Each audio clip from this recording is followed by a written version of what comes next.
going to do a painting today, and the only brushes I'm going to use is this little synthetic brush here, just for some mixing. But I'll just run you through the colours. Got ultramarine, cobalt blue, some yellow ochre, some burnt sienna, and some magenta. And now this is a really nice little exercise that you can use if you want to loosen up in your painting. If you're struggling to sort of let go of some of the control that you get from using a brush, then give this a try. It really helps. It takes a lot of the decisions out of your hands, really, because you won't be in control completely. And so for the majority of the painting, I'm going to use a sponge, a little piece of natural sponge, and I might add a few little hard edges with a plastic card. And so I just did a very quick little drawing there and just outlined roughly where I want the river to go. Now this demo is very loosely based on a demonstration by Aubrey Phillips, a fantastic English watercolourist. If you don't know his work, then do check him out. He's fantastic. This demo is in a book he wrote. The name of it escapes me. If you want to know, let me know in the comments, and I'll have a look, and I'll post it in there. But I've just wet the paper all over, and I've just mixed up some magenta in with the yellow ochre. Now I'm just going straight in with the sponge and just going to put in a sky, and I'll reflect some of that sky down into the river. And because I'm using a piece of sponge, obviously I've got no tip on there, there's no point to it at all, so everything's going to be very loose straight away without really having to do anything. So now I've just grabbed some more of the yellow ochre and just laid that into the sky very simply. Now just pick up a little bit more and just reflect that down into the river. Doesn't matter if you cross over the lines of the river banks or anything like that, that's fine. All adds to the loose feel of everything and gets a nice sense of light in there as well. It's like an evening type scene, so very soft diffused light. Now just got some of the cobalt blue and put some magenta into that, and so giving it a little bit of a purpley edge. And now pick that up with a sponge as well, and I can bring that in for some cloud shapes. You have to be a little bit mindful of how much water you got in the sponge, so if you get it wet and then squeeze some of the excess water out, that's an easy way of regulating how much water you've got in there. So now I've just picked up some of the ultramarine, some of the cobalt, tiny little bit of yellow ochre in there as well, and some burnt sienna, so it's a blue grey. And now just bring that across for another cloud.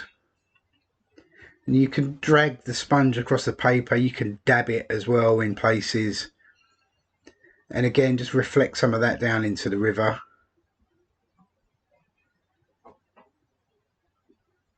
And so I've pretty much covered the whole sheet of paper already. It's only a small piece of 7x10, it's cotton paper, cheap cotton paper. Now I've just got some cobalt blue, a little bit more yellow ochre, so I've got quite a muted green, and I can just lay that in just for the land area. Again, very simply, don't worry about the edges. We want a very loose feel to this painting anyway, so you can allow some of the edges to be blurred. I just dried that first wash off completely, and so I can get a little bit of distance in there now and add a few simple details, as much as I can anyway with these limited tools. So I just did a quick mist across the horizon there with the bottle, and I've just picked up some blue, ultramarine and cobalt, mixed that in with some magenta, everything else in the palette. And you can see I've just squeezed some of the water out of the sponge now, so there's not much water in there at all. Picked up some of that blue mix and I just drag it straight across, and obviously because I haven't got a brush, so I can't be completely in control of it, but that's perfectly fine. I'm not going to worry about details because I can't put them in. So another quick mist with the bottle there, and just picked up some of the ultramarine and some burnt sienna and just make it a bit of a darker blue. Put a bit of cobalt blue in there as well.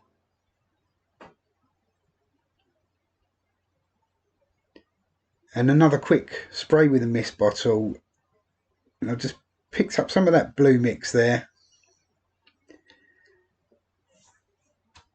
And I'm just going to squeeze the sponge together slightly just to make it a little bit smaller, and I'm going to start adding some tree shapes. So just dab in with the sponge and tiny little drags as well, just to find the shape. And now I can put the reflection in of that tree into the river just by dragging it straight down. Very light touch with the sponge as well.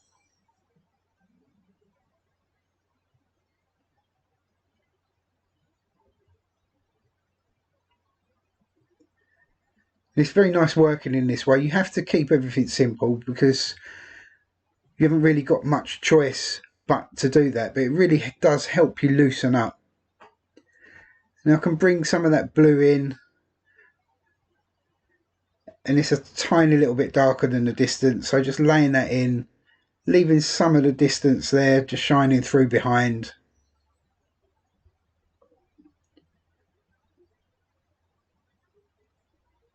And so dragging slightly with the sponge and then also dabbing it on as well, and just to get a variation in the shapes. And also going back in and varying the mix slightly as well. So I've made it a slightly darker blue now with some ultramarine and a touch more burnt sienna, and I can lay some of that in over the top.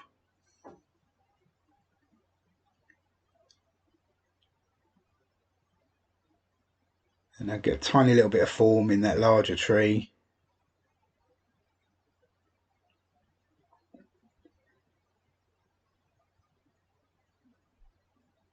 Now I'll start working on the banks of the river. So I've mixed some burnt sienna with the yellow ochre. Nice earthy orange colour. And the same technique really, just dragging the paint and then dabbing with the sponge.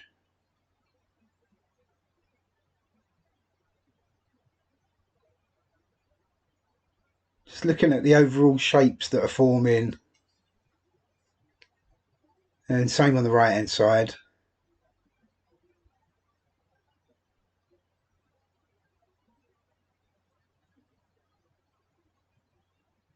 And so a few little vertical strokes, a few horizontal strokes as well with the sponge. And then just very lightly touching it and dragging it around, just make it look like reeds and grasses on the edge of the river there.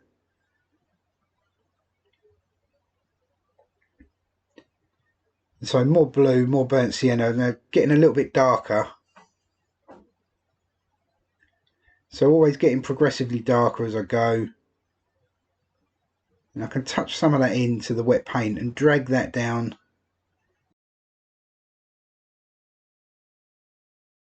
Just suggest a few reflection of the reeds.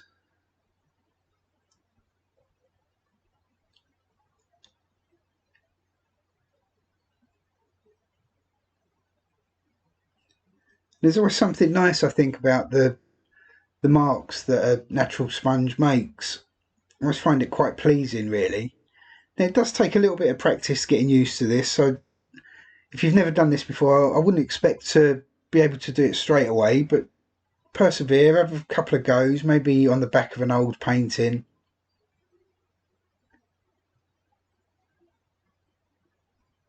Now I'm just laying in a little bit of shadow colour at the bottom of the tree line. Slightest little touch with the sponge. Just barely touching the paper really, just dragging the sponge across.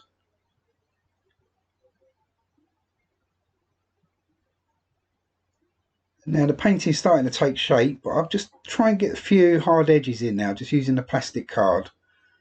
So I'll just use the corner of the card there just to scratch in a suggestion of a waterline.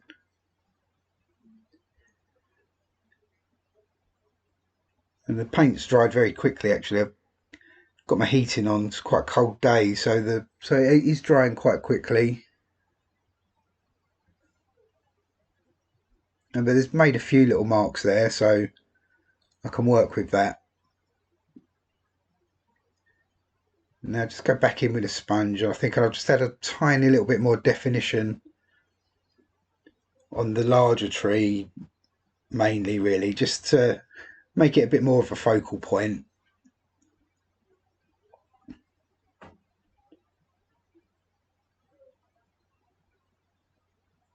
And I'll just mix up quite dark now. So blue, burnt sienna again, so it's pretty dark.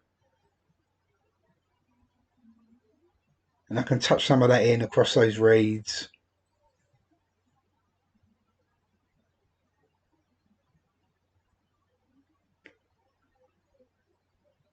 And obviously because it's a sponge, it's not a brush, so I can't get hard edges, so I'm not tempted to put in like 1,001 little marks to paint individual grasses or reeds. It's just very much working with shapes. And I can touch some of that dark all the way across, just here and there. And now I'm getting like quite a nice misty, frosty type look to the painting.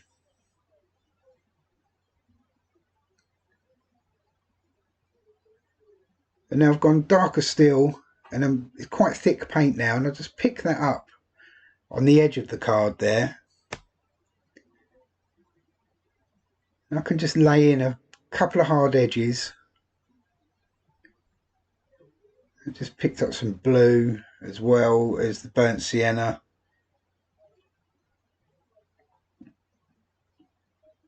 And so it just gets a little bit of definition at the bottom of that tree line.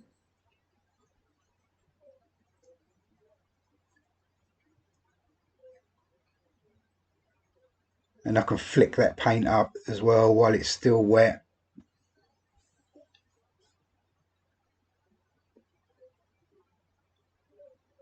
And now just looking at the overall shapes that are forming and thinking, is it balanced? Does it need any more?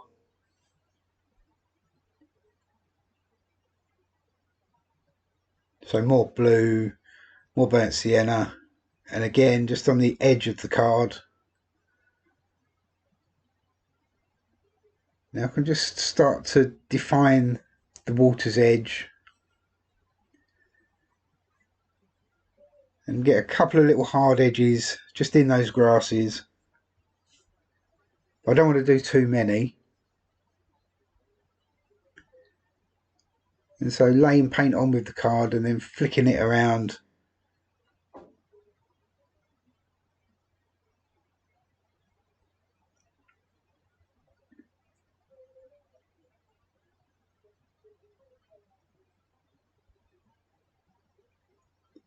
Now I just want a few hard edges just in the foreground really, just to really pull the painting together.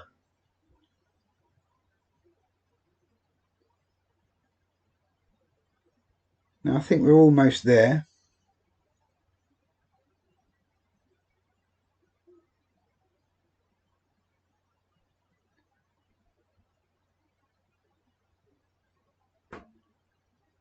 And just grab a little bit of everything in the palette.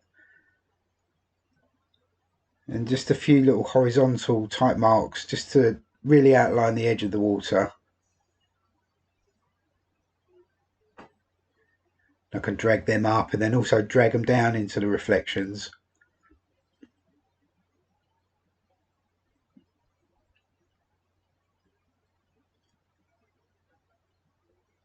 And now again, tiny little bit of dark just at the base of the trees again. And I think that's it. I think we're pretty much done. Okay, I'll take the tape off just so you can see the finished painting. But that's a really simple demo there. If you're struggling to loosen up, or you just want a nice little exercise that you can do anytime, doesn't take long, just grab a piece of natural sponge. I think it probably will work with kind of like a kitchen or a bathroom sponge. I've never really tried it, but natural sponge does make nicer marks, in my opinion anyway. But do give this a go. Let me know how you get on. Like I said, very nice, simple little exercise for loosening up. Takes all the control away from you because you haven't got a brush, so you're not tempted to go for details. Just a quick mention, if you haven't already, you can follow me over on Patreon, where I've got lots of exclusive videos and I take requests over there and things like that. So do check that out. And I'll be back again next week with another demo. So have a great week and cheers for watching.